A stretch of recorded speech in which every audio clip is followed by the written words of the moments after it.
என்னாச்சு? ஏன் ஒரே சோகமா, ஒரு மன துக்கத்தோட உட்கார்ந்துட்டு இருக்கீங்க? ஏன் ஒரு பதட்டத்தோட இருக்கீங்க? சங்கீதம் 20ஆம் அதிகாரம் 4வது வசனம் தேவன் இன்றைக்கு உங்களுக்கு தராரு. என்னோட எடுத்து வாசிக்கிறீங்களா?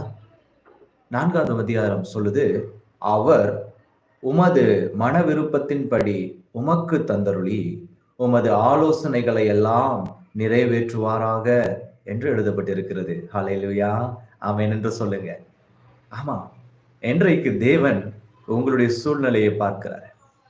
நீங்க துக்கத்தோடு இருந்தது தேவன் பார்த்தார். நீங்கள் கண்ணீர் விட்டது தேவன் பார்த்தார். நீங்கள் மனசோர்வோடு இருந்து அநேகருடைய பேச்சுக்களுக்கு, அநேகருடைய பழிப்பாவங்களுக்கு நீங்கள் பலியானதை தேவன் பார்த்தார். உங்களுடைய வேலை ஸ்தலமாகவும் இருக்கலாம், உங்களுடைய வீடாகவும் இருக்கலாம். இந்த சமுதாயத்துல நீங்க அநேகருடைய வார்த்தையினால காயப்படுத்தப்பட்டதை தேவன் பார்த்தார். ஏதோ உங்களுக்கு தேவன் இந்த வார்த்தையை தருகிறார். ஹல்லேலூயா, ஹல்லேலூயா. தஞ்சாவூரை சார்ந்த ஒரு சகோதரர் ஒரு முறை எனக்கு எங்களுடைய ஊழிய நாட்களிலே என்னை தொடர்பு கொண்டு இவரிடத்துல, இந்த ஊழியரிடத்துல ஜெபித்துக் கொள்வோம் என்று சொல்லி என்னோடு பேசியிருந்தார். அப்போ அவர் பேசும் பொழுது அவர் எடுத்த உடனே சொன்ன முதல் வார்த்தை, pastor, I am going to suicide. நான் தற்கொலை செய்ய விரும்புறேன். ஏதோ ஒரு சூழ்நிலையில உங்களுடைய பதிவை நான் பார்த்தேன். எனக்கு என்னமோ இருதயத்துல உங்களோடு பேசணும்னு தோணுச்சு. அதனால உங்களோடு பேச நான் விரும்பினேன் அப்படின்னு சொல்லி அனுப்பினார். உடனே பதட்டம் அடையில, அவரை உடனடியா அட்வைஸ் பண்ண நான் விரும்பல. அவர் என்ன சொல்ல வராரு அப்படின்றத அமைதலா நான் கேட்க ஆரம்பிச்சேன். அப்போ நீங்க சொல்லுங்க, பேசுங்க அப்படின்னு சொல்லி நான் சொல்லும் பொழுது அவர் பேச ஆரம்பிச்சார். 2 மணி நேரம் பேசினார். 2 மணி நேரம். அவருக்கு நான் கொடுத்த ரிப்ளை என்னன்னா, சொல்லுங்க, சொல்லுங்க என்று சொல்லி நான் அவர் சொன்னதை கேட்டுக்கொண்டு மாத்திரமே இருந்தேன் 2 மணி நேரம். அவர் எல்லாவற்றையும் சொல்லி முடித்துட்டாரு. அவர் சொல்லி முடித்த காரியங்கள் எதற்குன்னா, நான் ஏன் தற்கொலை பண்ணி போறேன், நான் ஏன் தற்கொலை பண்ணணும்னு முடிவெடுத்திருக்கேன்றதுக்கான அந்த ரீசன்ஸ் எல்லாவற்றையும் சொல்லி முடிச்சிட்டாரு. அவருக்கு திருமணம் ஆயிருச்சு, ஒரு பிள்ளை இருந்துச்சு. அந்த பிள்ளையையும் எப்படி சொன்னார்னா, பாஸ்டர், திருமணமாய் 5 வருஷம் ஆச்சு, 5 வருஷத்துக்கு அப்புறம் பிறந்த ஒரு குழந்தை அப்படின்னு சொன்னாரு. ஒரு காரியம்.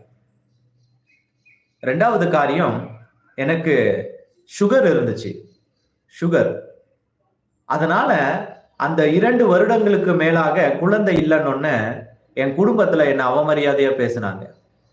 என்னுடைய பெண் எடுத்த குடும்பத்துல மரியாதை இல்லாம நடத்தினாங்க. ரொம்ப வேதனையா இருந்துச்சு. அடுத்த 3வது வருஷம் மொத்தமா கைவிட்டுட்டாங்க என்ன.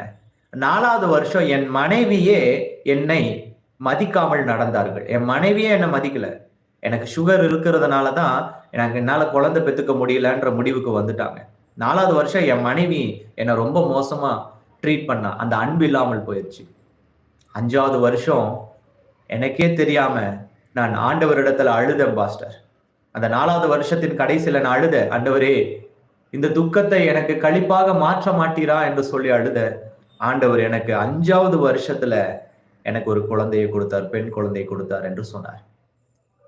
இவ்வளவு பெரிய அற்புதத்தை செய்தும் நான் ஆண்டவர் இடத்துல உண்மையும் உத்தமமாய் வாழல பாஸ்டர் அப்படின்னு சொல்றாரு.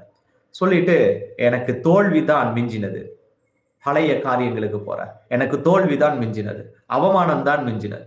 இப்ப குழந்தை கிடைச்சிருச்சு, இப்ப வேலை இல்லாமல்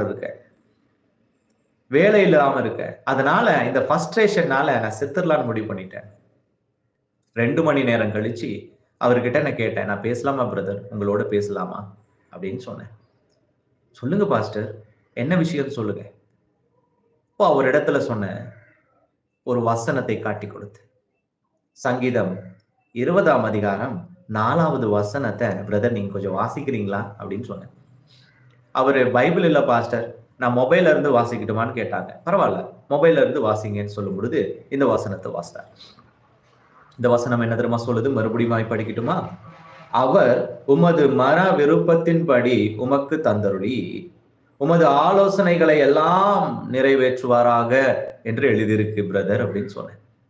அப்படியே அவர் ஒரு நிமிஷம் சைலண்ட் ஆயிட்டார், அமைதல் ஆயிட்டார், சமாதானம் ஆயிட்டார், ஒரு நிமிஷம் யோசிக்க ஆரம்பிச்சிட்டாரு. இப்போ நான் அவர்கிட்ட கேட்டேன், பிரதர் நீங்க ஆண்டவர் இடத்துல என்னத்தை கேட்டீங்க? மரணத்தை கேட்டீங்களா? ஆண்டவர் இடத்துல என்னத்தை கேட்டீங்க? நன்மையானதை ஆண்டவர் இடத்துல கேட்டா தேவனுடைய மன விருப்பத்தின்படி நிறைவேற்றுவார். நீ மரணத்தெல்லாம் கேட்கிற, ஆனா வேத வசனம் என்ன சொல்லுது? தேவன் உன் மன விருப்பத்தின்படி நிறைவேற்றுவார். இறந்து போயிடுறீங்களா? ஏன் ஆண்டவர் இடத்துல நன்மையானதை கேட்க மறக்கிறீங்க? ஏன் ஆண்டவர் செய்ய மாட்டாருன்னு நினைக்கிறீங்க? நாம் கூப்பிடும் குரலுக்கு பதில் தருகிற தேவன் என்று வேதம் சொல்லலையா? அப்புறம் ஏன் நீங்க தீமையான காரியத்திற்கு உங்களுடைய சிந்தையை வைக்கிறீங்க? வேதம் சொல்லுறது, தேவனுடைய சமூகத்துல நீ கேட்கும் காரியங்கள் ஒருவேளை தாமதிக்கலாம், ஆனாலும் கட்டாயம் நிறைவேறும், அது இனி தாமதிப்பதில்லை என்று எழுதியிருக்கு. அப்படி இருக்கும் பொழுது நீங்கள் 5 வருடம் கஷ்டப்பட்டது உண்மைதான், ஆண்டவர் உங்களை பரிசோதித்தது உண்மைதான், ஆனால் நீண்ட நாள் காத்திருப்பு இருதயத்தை இழைக்க பண்ணினது உண்மைதான். வேண்டினது கிடைக்கும் பொழுதோ ஜீவ விருட்சம் போல ஒரு கனியை கொடுத்திருக்காரே, அவர் வேண்டின உங்களுடைய மன விருப்பத்தை கேட்டார் அல்லவா? அந்த நேரத்துல இருந்த விசுவாசம் ஏன் இப்பொழுது இல்லை உங்களுக்கு? இந்த வசனம் சொல்லுது, நீ நினைப்பதை எல்லாம், நீ ஆலோசனைகளை எல்லாம் நிறைவேற்றுவார். நீ ஆலோசனை பண்ணாலே போதும், நீ யோசிச்சாலே போதும், ஏசப்பா எனக்கு இந்த காரியத்தை செய்யும், யோசிச்சாலே போதும், அதை நிறைவேற்ற வல்லவர் நம் தேவன், தெரியாதா அப்படின்னு கேட்கும் பொழுது அழுக ஆரம்பிச்சிட்டாரு. ஒரு ஆண் அழுக ஆரம்பிச்சா அது மன சோர்வு. அவர்கிட்ட சொன்ன, பிரதர் அழுகாதீங்க, நீங்க அழுது தேவனை வெட்கப்படுத்தாதீங்க, உங்களுடைய அழுகை தேவனுக்கும் உங்களுக்கும் ரகசியமா இருக்கட்டும், என்னிடத்துல அழுகாதீங்க, உங்களுடைய வீக்னஸை காட்டாதீங்க, தேவன் உங்களுக்கு நீதி செய்வார், உங்களுடைய மன விருப்பத்தை நிறைவேற்றுவார். இப்போ உங்களுடைய மன விருப்பம் என்னன்றது முழங்கால் போடுங்க, நம்ம 2 பேரும் ஜெபிப்போம், ஆண்டவர் நிறைவேற்றுவார் என்று சொல்லி முழங்கால் போட்டார். உடனடியா அவர் சொன்னார், பாஸ்டர் நான் வெளியில இருக்கேன், நான் ஒரு கார்டன்ல எங்கேயோ ஒரு பப்ளிக் பிளேஸ்ல இருக்கேன், அதே இடத்துல முழங்கால் போடுங்க. அந்த கார்டனுக்குள்ள நின்று முழங்கால் போட்டார், ஜெபிக்க ஆரம்பிச்சான். அன்பின் பரலோக தகப்பனே, இதோ இந்த மகனுக்கு அவருடைய மன விருப்பத்தை பாரும், அதில் நீதி செய்யும் என்று சொல்லி ஜெபித்து முடித்தார். அதனுடைய அவுட்கம் என்ன தெரியுங்களா? 3 நாட்களிலே மறுபடியும் திரும்ப கால் பண்ணார். கால் பண்ணி அவர் எனக்கு சொன்னாரு, பாஸ்டர் எந்த கம்பெனியில நான் வேண்டான்னு சொன்னாலும், என்ன சொல்லி வேண்டான்னு சொன்னாங்களோ, என்ன ரிஜெக்ட் பண்ணாங்களோ, அதே கம்பெனில இருந்து ஆஃபர் லெட்டர் அனுப்பியிருக்காங்க என்று சொல்லி. ஹல்லேலூயா, ஹல்லேலூயா. ஒரு சின்ன ஒரு காரியம்தான், ஒரு சின்ன காரியம், மிகச்சிறிய காரியம் நமக்குள்ள பெரிய பாதிப்பை ஏற்படுத்தி இந்த உலகமே வேண்டான்ற முடிவுக்குள்ள நம்மளை கொண்டு போயிடும்.